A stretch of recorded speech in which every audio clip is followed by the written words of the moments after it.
Hello there, my very good friends. On today's wrestling news, I'm going to tell you how Edge accidentally spoiled an AEW surprise. Major details on Brock Lesnar's new WWE contract have been revealed. Adam Cole is considered done in WWE. And USA Network are not happy with WWE. I'm Adam Wilborn. And I'm Andy Murray. And this is the news. Get used to this studio thing. Look at this. It's 2020 all over again, except not the bad good parts. The good bit. Yeah, the 1 week or whatever.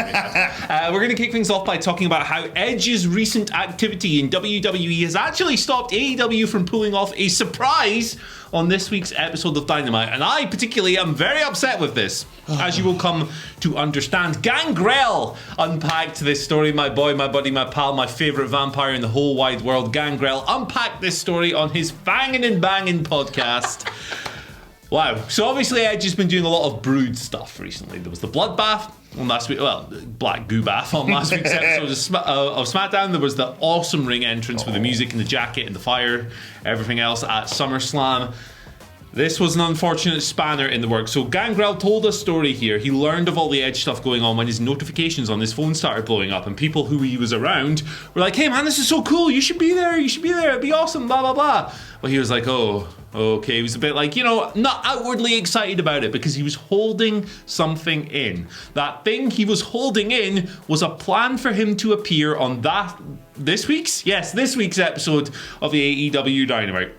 So what happened was, when we got through the Friday stuff on SmackDown and the Saturday stuff on SummerSlam, Gangrel started getting a bit worried by Sunday. He was like, oh, well, what's going on? And then he got a phone call, presumably from AEW, saying, sorry, we're going to have to go in a different direction now because of the WWE media stuff. So his appearance was called off as a result. Presumably AEW just wanted to avoid a clash. Yeah. If you do Brood stuff on Wednesday after WWE have done it all weekend, everyone's obviously going to go, hey, you copied that idea. But I've got a big quote here from Gangrel talking about the matter, just to, so you can understand his thoughts a little bit more clearly. When SummerSlam hit, I knew it was the final nail in the coffin. It was cool because I was like, wow, I never thought that, like, my entrance and the Brood's entrance, I never wondered what it would look like in 2021. Like, it looked flipping awesome. It was cool. His coat and everything, it came up, it came down and hit his music. It was just tremendously done. And when I got the phone call that they were going in a different direction, that's not their fault, man. It's just the timing. I was so grateful and happy just to be part of that. So, yeah, Gangrel, big fan of the stuff. But it's kind of weird to think that he might have been on Dynamite, isn't it? Yeah, it's a real shame this. We're obviously biased here at WhatCulture. So biased. Any word onto what he would have been used for? You'd imagine something to do with Christian, yes. Right? You'd imagine. So here they are. So, yeah.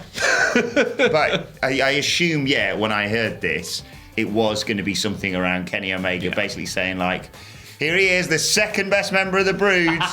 It's Gangrel. It's the whole, like, you're already second best, and then, like, Don Callis' line and you're what have you. You're layering the burial there, aren't you? Very good. It's such a shame this. It is you sense, to be fair, for WWE, weren't like, they were like, oh, bloody hell, they're going to be using Gangrel on this. Yeah, it wasn't counter-programming. Like, imagine that. Oh, they're going to do this. We better do that. But I do get it that from AEW's perspective, if they put Gangrel on telly, no matter how long they'd had this plan for, people would be like, oh, you're jumping on the Brood band. By the way, I'm 100% on the Brood Me too. How awesome was all that Edge stuff? Oh. Like, the PG blood, I get why you have to do Black Goo and whatever, but, like, the SummerSlam entrance in particular was the best. And I prefer, even though it's slightly divisive, I prefer the freaks come out at night Edge to grits that we had last year. I worked so hard.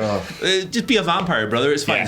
Yeah, more of that sort of thing. Excited to see what happens next with Edge, because I didn't think he was going to beat Seth Rollins, and now what his future is on SmackDown is all up in the air, but more on SmackDown and their huge roster of talent in due course. Instead, let's talk first about one of those people, Brock Lesnar, and a report from Fightful Select. Sean Ross Sapp, no crap, just Sapp of Fightful Select, talking about Lesnar's new agreement with WWE. According to this report, he's re-signed for a contract for around a year and a half, at least eight matches in WWE during that time period. Now, of course, that doesn't mean that after 8 matches or after a year and a half, that's it, he is done. They can always renegotiate, but it's an exciting prospect, this, and I'm very excited to see how they follow this up on SmackDown tonight. Can't wait. I really can't wait. There was another report that came out, PW Insider, talking about how Brock's going to be a babyface. Well, I mean, we kind of knew that from the pay-per-view, but it's nice to have official He actually confirmation. high-fived the crowd. Yeah, exactly. Brock playing up to the boys. He's going to be doing Hogan stuff next. It's going to be weird. I love it. Yeah, I love it too. I think it's really exciting. Like, I'm genuinely really fired up for this run.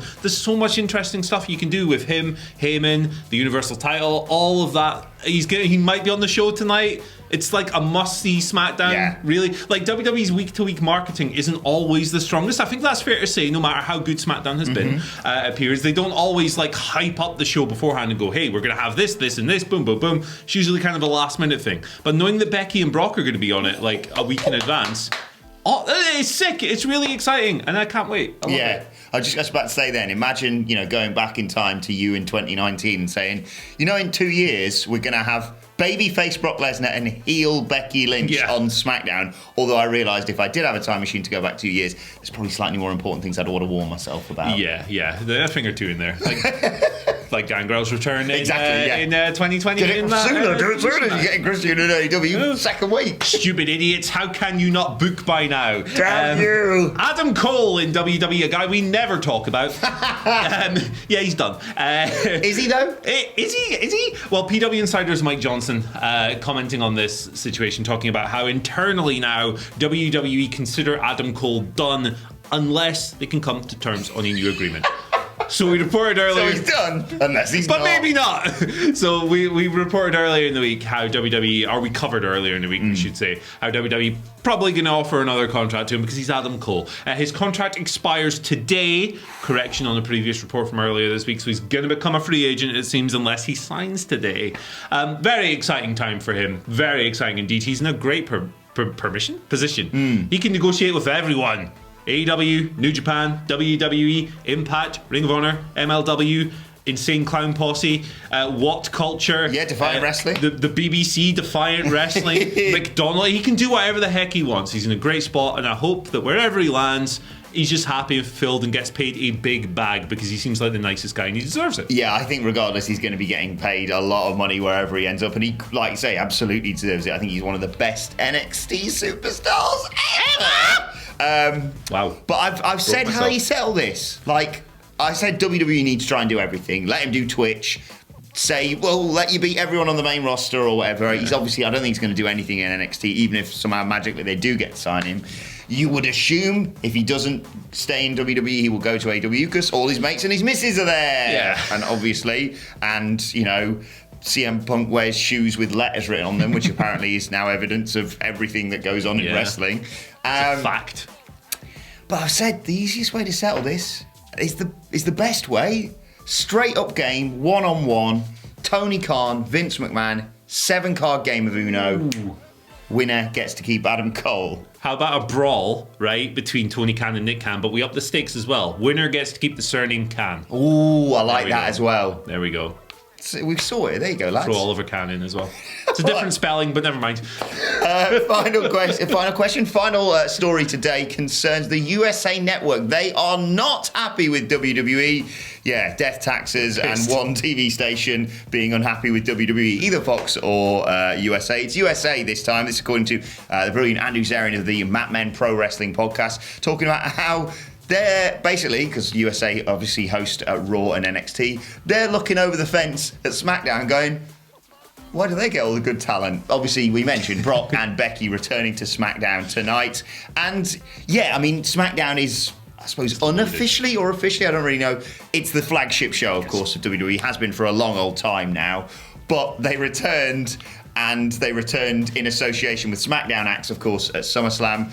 And Raw are just there going, we'll see Goldberg in Saudi Arabia in a couple of months, I suppose. Yeah, but I look, if I'm USA Network, I'm pissed off as well because I too would want broke Baron Corbin on my roster, and I'd be very upset if another brand had him. That sounds facetious. I like broke Baron Corbin. No, I'm more bothered about that than Brock. I'm genuinely tonight.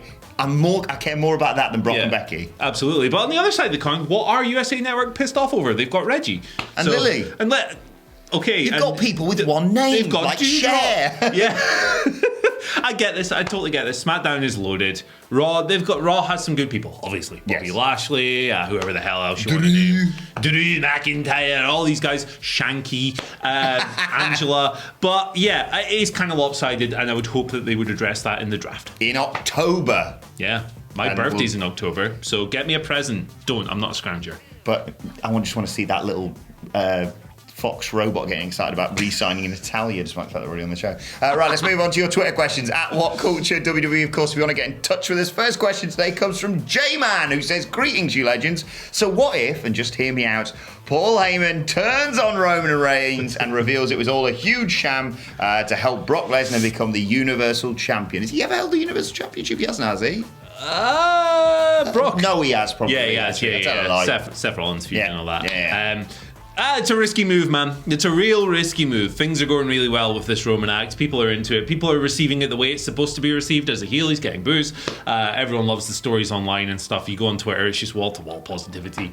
I wouldn't necessarily think about tweaking his alignment just yet, particularly when you consider his last babyface run didn't go so well. No, it's really easy, this, in my opinion. If you're bringing him back now, I know they were talking about bringing him back in like 2 years for WrestleMania, I genuinely would probably sacrifice him for Roman Reigns. Again, we've booked this before. I'll talk about that in a second. And then you go, oh, what's he going to do then? Move him to Raw and have that dream match against Bobby Lashley and maybe have him beat Bobby Lashley. And then you just, hopefully in the interim, build up some other heels, any heels. Sheamus. I like Sheamus. Shane McMahon. Yes, you can do stuff like that. Or, it's the draft. You can just move people around. That's the way I do it. And then, with Roman, we've talked about this before. You have him beat like Brock now. You have him face Brock maybe again at Survivor Series if you want to do that or whatever you want to do there. You have him face Big E at the Royal Rumble when he cashes in the contract, beat Big E. You have him face The Rock at WrestleMania, beat him. Then you have Boogs be the one, of course, to topple him and become a Universal Champion. Before we move on, real quick, how much would you bet on Brock squashing Roman in Saudi Arabia in 90 seconds? Because I don't think that's too outside of that. And I, for one, will be getting my popcorn and heading to the comment section if that happens. Second question today comes from Matthias Geronimo, who says, Hola, amigos. Greetings from Brazil. A very international feel to these questions this week. If Malachi Black is a last-minute add to All Out, who would you guys like to see him face? Matthias says, Eddie Kingston is my pick. Opportunity for both to have a great match. And on an AEW pay-per-view. So if they're going to add one more match, they do like to do this thing where they add like a last-minute banger with minimal build, don't they? Like Pac versus Orange Cassidy was one. Riho versus Serena Deeb, which was really great. A Double or Nothing. How about this? Man of the moment, Malachi Black versus Dante Martin. How much fun would that be? Got a question for you. Why? Why? Because it would be good. Yes, it would be a spectacular match. I'd love to see that Dante Martin versus Malachi Black, and I will go Marco Stunt, please. Sorry, Mark. I really like Marco, but I just really enjoy Malachi Black kicking people's heads off, and we've already got 9 matches on the card, and they tend to go on a bit sometimes, AEW pay-per-views. I love them, but come on, lads. Big Show, KO punch in 1 minute to QT Marshall, and that one just Marco Stunt. Oh, there goes his head. Right, final question today. Great question, this. I said this in the office earlier from Mark Lee Willis, who says, good morning to you both. Hello, Mark. Some wrestlers are really gifted at promos, whilst others not so much, but I've noticed that brilliant promos come from the same people. Do you think that delivery and the person have just as much impact on promos as well as the content? Oh, absolutely. Yeah, absolutely. Delivery is really, really key to everything, I think.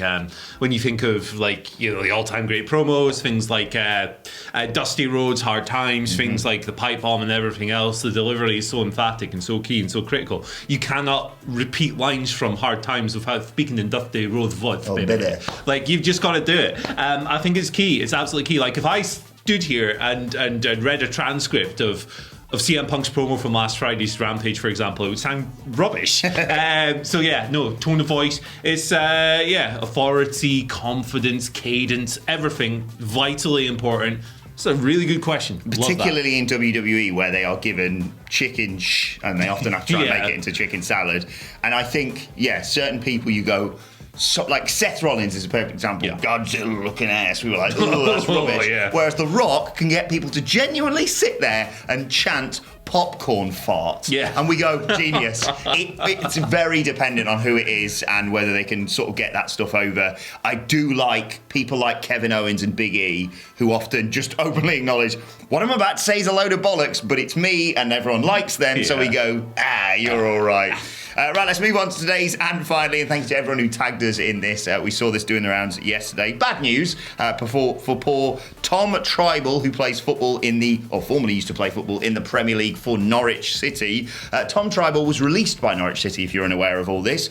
And the tweet announcing this says, all at Norwich City would like to thank Tom for his contributions to the club and wish him well in his future endeavours. Wrestling is taking over. Yeah. This is the way. More of wrestling in other sports, basically. It's bleeding into football now. It's good to see a fake sport taking influence from a real sport here. I'm only mad because Aberdeen lost last night. But we're still famous and envied, folks. Exactly. That's the key thing. But yes, more of that sort of thing. And let's mix it up.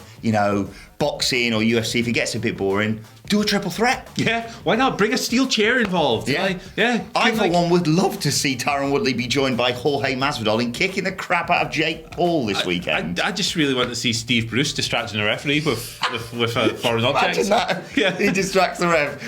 Miguel Amaron just punches it in. David Moyes interferes. Oh. I don't know. Great. Let's do it. Yeah, more steel chairs in boxing is what we're basically saying. With David Moyes. Oh, the screw job with Tyson Fury and Anthony Joshua. Low blow. I mean, low blows do actually happen in boxing, but make it more overt, please. Yeah. Let us know in the comments how other sports can be improved by wrestling tropes, and maybe we'll revisit this Let next us know about your low blow technique as well. You're an over-under? Are you like just a straight shot right to the... Yeah, one of them.